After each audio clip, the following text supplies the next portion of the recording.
ಪಕ್ಷಕ್ಕೆ ನೀವು ಯಶಸ್ವಿ ಕೊಡಬೇಕು ಅಂತ ಹೇಳಿ ಕೇಳ್ಕೊಳ್ತಾ ಇದ್ದೀನಿ.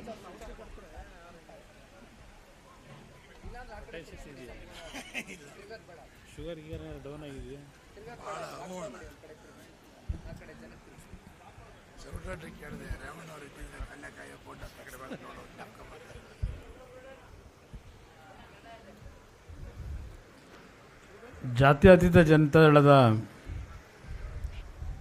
ಪಕ್ಷದ ಕಚೇರಿಯ ಆವರಣದಲ್ಲಿ ಇವತ್ತಿನ ದಿನ ಮಾಲೂರು ವಿಧಾನಸಭಾ ಕ್ಷೇತ್ರದ ಆತ್ಮೀಯ ಎಲ್ಲ ಕಾರ್ಯಕರ್ತ ಬಂಧುಗಳ ಒಂದು ಸಾಂಕೇತಿಕವಾದಂಥ ಕಾರ್ಯಕ್ರಮವನ್ನು ಇವತ್ತಿನ ದಿನ ನಮ್ಮ ವಿಜಯಕುಮಾರ್ ಅವರು ಪಕ್ಷಕ್ಕೆ ಸೇರ್ಪಡೆ ಆಗ್ತಕ್ಕಂಥ ಮತ್ತು ಅವರ ಸಾವಿರಾರು ಅಭಿಮಾನಿಗಳು ಕಾರ್ಯಕರ್ತರು ಪಕ್ಷಕ್ಕೆ ಸೇರತಕ್ಕಂಥ ಒಂದು ಕಾರ್ಯಕ್ರಮದ ಇವತ್ತಿನ ಸಾಂಕೇತಿಕ ಕಾರ್ಯಕ್ರಮ. ಈ ಒಂದು ಕಾರ್ಯಕ್ರಮ ಈಗಾಗಲೇ 3:30 ಗಂಟೆ ಆಗಿದೆ. 4 ಗಂಟೆ ಹತ್ತಿರ ಬರ್ತಾ ಇದ್ದೀವಿ. ವೇದಿಕೆ ಮೇಲೆ ಭಾಳ ಜನ ಶುಗರ್ ಕಂಪ್ಲೇಂಟ್ನವರು ಇರಬಹುದು, ಅದರಿಂದ ನಾನು ಹೆಚ್ಚಿನ ವಿಷಯ ಪ್ರಸ್ತಾಪ ಮಾಡಲ್ಲ. ಒಂದು ಈ ಸಂದರ್ಭದಲ್ಲಿ ವೇದಿಕೆ ಮೇಲೆ ಎಲ್ಲ ನಮ್ಮ ಹಿರಿಯ ನಾಯಕರಿದ್ದಾರೆ, ಪಕ್ಷದ ಹಿರಿಯ ಪ್ರಮುಖರು,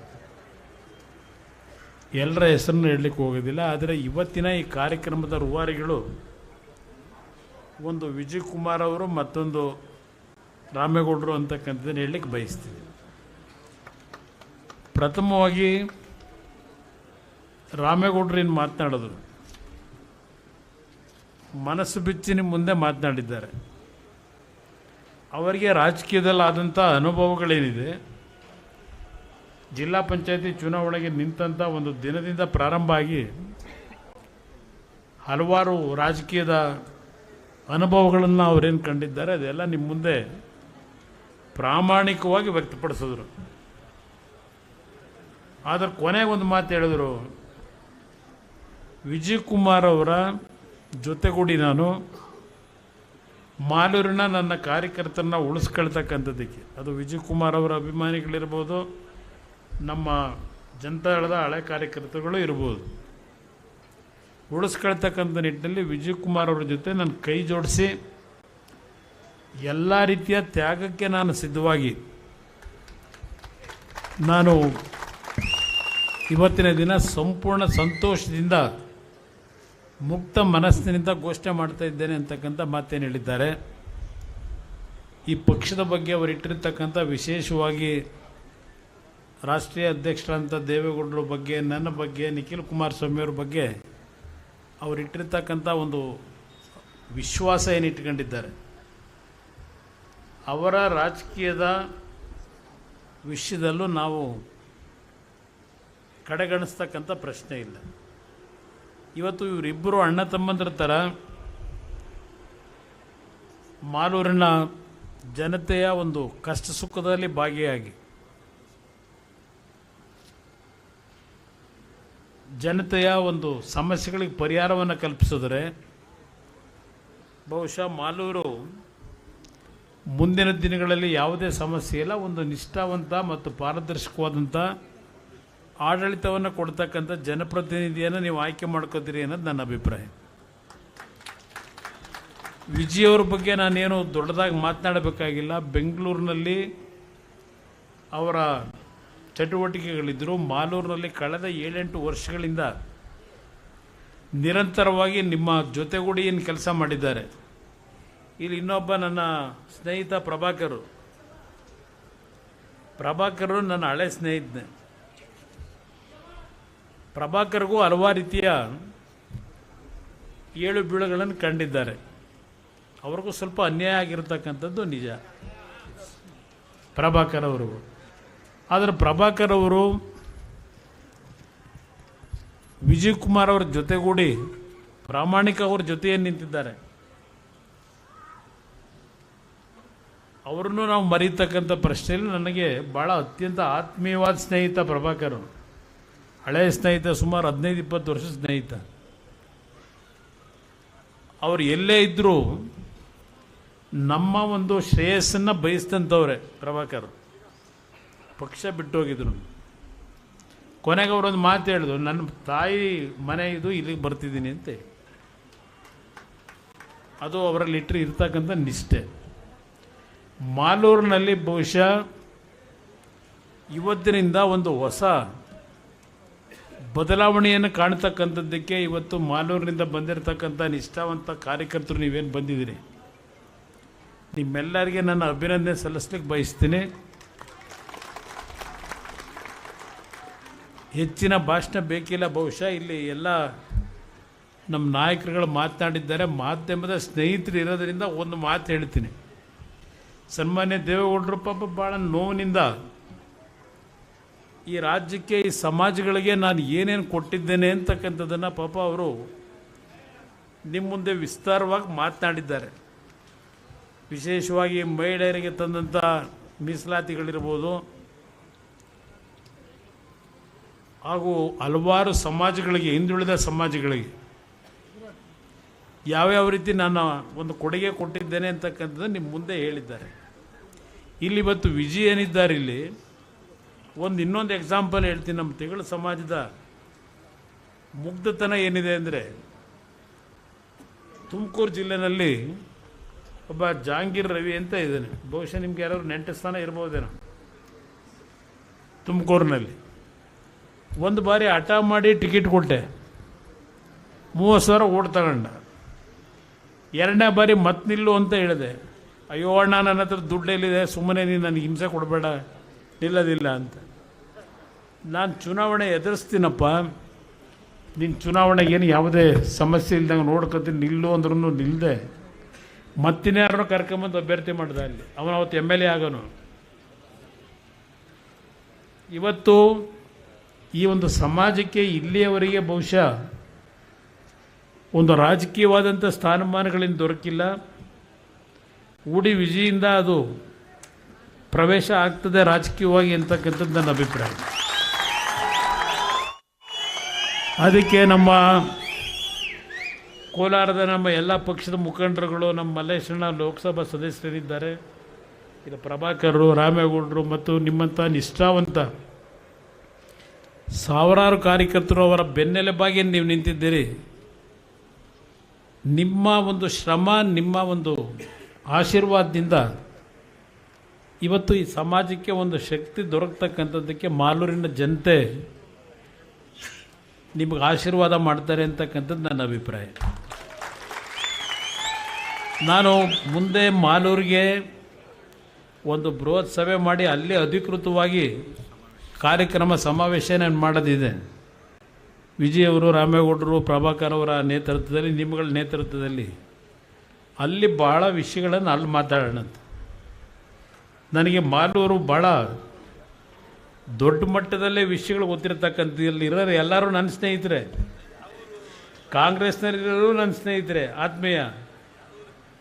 ಇಲ್ಲಿ ಈಗ BJPಲಿ ಏನೋ ಓಡಾಡ್ತಿದ್ದಾರೆ, ಅವರಿಗೆ ಒಂದು ಜೀವ ಕೊಟ್ಟಿದ್ದು ಈ ಪಕ್ಷ ಜನತಾದಳ. ಹೊಸಕೋಟೆಯಿಂದ ಕರ್ಕೊಂಡೋಗಿ MLA ಮಾಡಬೇಕಾದ್ರೆ ಬಹುಶಃ ಹಲವಾರು ಜನ ಇದ್ದಾರೆ ಇಲ್ಲಿ. ಈಗ ವ್ಯಕ್ತಿಗಳ ಬಗ್ಗೆ ನಾನು ಚರ್ಚೆ ಮಾಡಲ್ಲ. ಆತ್ಮೀಯತೆ ಬೇರೆ, ರಾಜಕೀಯ ಬೇರೆ, ಸಂಬಂಧಗಳು ಬೇರೆ, ರಾಜಕೀಯ ಬೇರೆ. ಒಂದು ನಾನು ಈ ಕಾಂಗ್ರೆಸ್ ನಾಯಕರಿಗೆ ಒಂದು ಮಾತು ಹೇಳಕ್ಕೆ ಬಯಸ್ತೀನಿ. ಮೀಸಲಾತಿ ಬಗ್ಗೆ ದೇವೇಗೌಡರು ಚರ್ಚೆ ಮಾಡ್ತಾ ಇದ್ರು. ಈಗ ಈ ರಾಜ್ಯದಲ್ಲಿ ಕಳೆದ 8-10 ವರ್ಷಗಳಿಂದ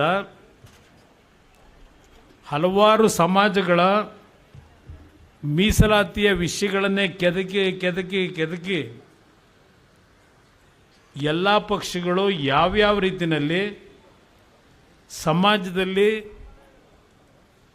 ಸಮಾಜಗಳ ಒಂದು ಸಂಘರ್ಷಗಳು, ಅನುಮಾನಗಳು, ಅವಿಶ್ವಾಸವನ್ನು ಮೂಡಿಸ್ತಕ್ಕಂಥ ನಿಟ್ಟಿನಲ್ಲಿ ರಾಜ್ಯದಲ್ಲಿ ನಡೆದಿದೆ. ಇವತ್ತು ಮೊನ್ನೆ ಧಾರವಾಡದಲ್ಲಿ ನಮ್ಮ ವಿದ್ಯಾರ್ಥಿಗಳು, ನಿರುದ್ಯೋಗಿ ಯುವಕರು ಒಂದು ಹೋರಾಟ ಮಾಡಿದರು. ಅದಾದಮೇಲೆ ಆ ಹೋರಾಟದ ಹಿನ್ನೆಲೆ ಒಳಗೆ ಈಗಿನ ಸರ್ಕಾರ ಏನೋ 75,000 76,000 ನೌಕರರನ್ನ ಆಯ್ಕೆ ಮಾಡ್ತೀವಿ, ಕೆಲಸ ಕೊಡ್ತೀವಿ ಅಂತಕ್ಕಂಥದ್ದನ್ನು ಏನು ಹೇಳ್ತಾರೆ, ಅಲ್ಲೂ ಸಹ ನಮಗೆ ಇದೆಲ್ಲ ತೊಂದರೆ ಆಗಿದ್ದಿಲ್ಲ ಅಂದರೆ ಇಷ್ಟೊತ್ತಿಗೆ ಭಾಳ ಜನಕ್ಕೆ ಕೆಲಸ ಕೊಟ್ಬಿಡುವು, ಏನೋ ಒಳ ಮೀಸಲಾತಿದು ಸರಿಪಡಿಸ್ಲಿಕ್ಕಾಗದೆ ಇದೆಲ್ಲ ಸಮಸ್ಯೆಗಳಾಗಿ ಉದ್ಯೋಗ ಕೊಡೋಕ್ಕಾಗಿಲ್ಲ ಅಂತ ಭಾಷಣ ಮಾಡೋರೆ. ಏನೋ ಕ್ಯಾಬಿನೆಟ್ಟಿಗೆ ತಗೊಂಡೋದ್ರು. ಇವತ್ತು ಕ್ಯಾಬಿನೆಟ್ ಏನಾಗುತ್ತೋ ಗೊತ್ತಿಲ್ಲ. ಇಲ್ಲಿ ನಮ್ಮ ವೆಂಕಟಸ್ವಾಮಿ ಅವ್ರು ಬಂದು ಕೂತಿದ್ದಾರೆ ಈಗ ಇಲ್ಲಿ. ಅವರ ಒಂದು ಧ್ವನಿಯದ ಕೆಲಸ ಮಾಡಿದ್ದಾರೆ. ಇವತ್ತು ಆ ಒಳ ಮೀಸಲಾತಿಯ ವಿಷಯದಲ್ಲಿ ಇವತ್ತಿನ ಕ್ಯಾಬಿನೆಟ್ನಲ್ಲೂ ಬಹುಶಃ 2-3 ಗುಂಪುಗಳಾಗಿದೆ. ಅವರಲ್ಲೇ ವಿಶ್ವಾಸ ಇಲ್ಲ ಮಂತ್ರಿಮಂಡಲದಲ್ಲಿ. ಇವತ್ತು ಏನು ಮಾಡ್ತಾರೋ ಗೊತ್ತಿಲ್ಲ. ನಾನು ಒಂದು ಮಾತು ಈ ರಾಜ್ಯದ ಎಲ್ಲ ಸಮಾಜಗಳಿಗೆ ಒಂದು ಕರೆ ಕೊಡ್ತೇನೆ. ಒಂದು ಅವಕಾಶ ಈ ರಾಜ್ಯದಲ್ಲಿ ಯಾವ ಒಂದು ಮೀಸಲಾತಿಯ ವಿಷಯ ಇರ್ಬೋದು, ಹಿಂದುಳಿದರ ಬಗ್ಗೆ ದೇವೇಗೌಡರು ಕೊಟ್ಟಿರ್ತಕ್ಕಂಥ ಹಲವಾರು ರೀತಿಯ ಒಂದು ಶಕ್ತಿ ಏನಿದೆ, ಅವರಿದ್ದಂಥ ಅಧಿಕಾರ ಭಾಳ ಕಡಿಮೆ ಅವಧಿಯಲ್ಲಿ ಇವತ್ತು ಈ ವೇದಿಕೆ ಮುಖಾಂತರ ಇವತ್ತು ಜಯಪ್ರಕಾಶ್ ನಾರಾಯಣ್ ಅವರ ಹೆಸರನ್ನೇನು ಹೇಳಿದ್ದಾರೆ ಇಲ್ಲಿ, ಈ ನಾಡಿನ ಜನತೆಗೆ ಒಂದು ಮಾತನ್ನು ನಾನು ಕೊಡ್ತೇನೆ. ಈ ರಾಜ್ಯದಲ್ಲಿ ಮುಂದಿನ ದಿನಗಳು ಒಂದು ಜನಪರವಾದಂಥ ಜನಗಳ ನಿರೀಕ್ಷೆಗಳನ್ನು ಹುಸಿಗೊಳಿಸದೆ ಕೆಲಸ ಮಾಡತಕ್ಕಂಥ ಒಂದು ಸರ್ಕಾರ ತರಲಿಕ್ಕೆ ಒಂದು ಅವಕಾಶ ಈ ನಾಡಿನ ಜನತೆ ಜಾತಿಯನ್ನು ಬಿಟ್ಟು ಒಂದು ಮತ ಕೊಡಿ. ಈ ಮೀಸಲಾತಿಯ ವ್ಯವಸ್ಥೆಗಳಲ್ಲಿ ಹಲವಾರು ರೀತಿಯ ಗೊಂದಲಗಳನ್ನು ಸೃಷ್ಟಿ ಮಾಡಿ ಪಾಪ ಅಹಿಂದ ನಾಯಕರು ಅಂತ ಹೇಳ್ತಾರೆ. ಯಾವ್ಯಾವ ಸಮಾಜಗಳಿಗೆ ಏನೇನು ಪಾಲು ಕೊಟ್ಟರು ಅಂತಕ್ಕಂಥದ್ದನ್ನು ಏನಾದರೂ ಪಟ್ಟಿ ಬಿಡುಗಡೆ ಮಾಡಿ ಅಂದರೆ ನಿಜವಾದ ಬಣ್ಣ ಹೊರದು ಹೊರಗೆ ಬರ್ತದೆ ಜನಗಳ ಮುಂದೆ. ನಾನು ಯಾತಕ್ಕೆ ಇವತ್ತು ಈ ಮಾತು ಹೇಳ್ತಾ ಇದ್ದೇನೆ, ಇಲ್ಲಿ ಓಡಿ ವಿಜಿ ಇವತ್ತು ಈ ಪಕ್ಷಕ್ಕೇನು ಸೇರಿದ್ದಾರೆ ಒಂದು ಹಿಂದುಳಿದ ವರ್ಗದ ಸಮಾಜದಿಂದ. ಆ ಹಿನ್ನೆಲೆಯಲ್ಲಿ ನಿಮ್ಮ ಗಮನಕ್ಕೆ ತರ್ತಾ ಇದ್ದೇನೆ, ನಮ್ಮ ಪಕ್ಷಕ್ಕೆ ಜಾತಿ ಇಲ್ಲ. ಇವತ್ತು ನಮಗೆ ಬೇಕಾಗಿರೋದು ದೇವೇಗೌಡರು ಹೇಳಿದಂಥ ರೀತಿಯಲ್ಲಿ ಎಲ್ಲ ಸಮಾಜಗಳು ಒಂದು ಅಣ್ಣ ತಮ್ಮನ ರೀತಿಯಲ್ಲಿ ಅನ್ಯೋನ್ಯವಾಗಿ ಬಾಳ್ತಕ್ಕಂಥ ಒಂದು ಕರ್ನಾಟಕ ಸರ್ವ ಜನಾಂಗದ ಶಾಂತಿಯ ತೋಟ ಆಗಬೇಕು ಅಂತಕ್ಕಂಥದ್ದು. ಇವತ್ತು ಬೆಳಗ್ಗೆ ನಮ್ಮ ಎಸ್ ಸತೀಶ್ ಇಲ್ಲಿಂದ ಕೂತಿದ್ದಾನೆ. ಒಂದು ವಾಟ್ಸಪ್ಪಲ್ಲಿ ಯಾರೋ ಒಬ್ಬರು ಸಂದೇಶ ಹಾಕಿದ್ದ. ಸತೀಶ್, ನಮ್ಮ ಸತೀಶು ತೋರಿಸ್ದ ನನಗೆ. ಆ ವಾಟ್ಸಪ್ಪಲ್ಲಿ ಏನಿದೆ ಅಂದರೆ, ಕುಮಾರಸ್ವಾಮಿ ಅವರು ಜಾತಿವಾದಿಗಳಲ್ಲ, ನಾನು ಜಾತಿವಾದಿ ಅವರೆಲ್ಲ ಅಂತ ಅಂದ್ಕೊಂಡಿದ್ದೆ. ಒಂದು ಬಾರಿ ನಾನು ಅವ್ರ ಮನೆಗೆ ನನ್ನ ಸಮಸ್ಯೆ ಹೇಳಲಿಕ್ಕೆ ಹೋದೆ. ಹಲವಾರು ಜನ ಇದ್ದರು. ಎಲ್ಲರ ಕಷ್ಟ ಸುಖಗಳನ್ನು ಶಾಂತಿ ಚಿತ್ತದಿಂದ ಕೇಳ್ತಾ ಇದ್ದರು. ಅಲ್ಲಿ ನಾನು ಇದ್ದಂಥ 1 ಗಂಟೆ ಅವಧಿನಲ್ಲಿ ನೀನು ಯಾವ ಜಾತಿ ಅಂತ ಯಾರನ್ನೂ ಕೇಳಲಿಲ್ಲ. ಅವರು ನಿಮ್ಮ ಕಷ್ಟ ಏನು, ನಿಮ್ಗೆ ಏನಾಗಬೇಕು ಅಂತಕ್ಕಂಥದ್ದನ್ನು ಕೇಳಿ ಪರಿಹಾರ ಅಲ್ಲೇ ಕೊಡ್ತಕ್ಕಂಥದ್ದು ಟ್ರೈ ಮಾಡ್ತಾಯಿದ್ರು.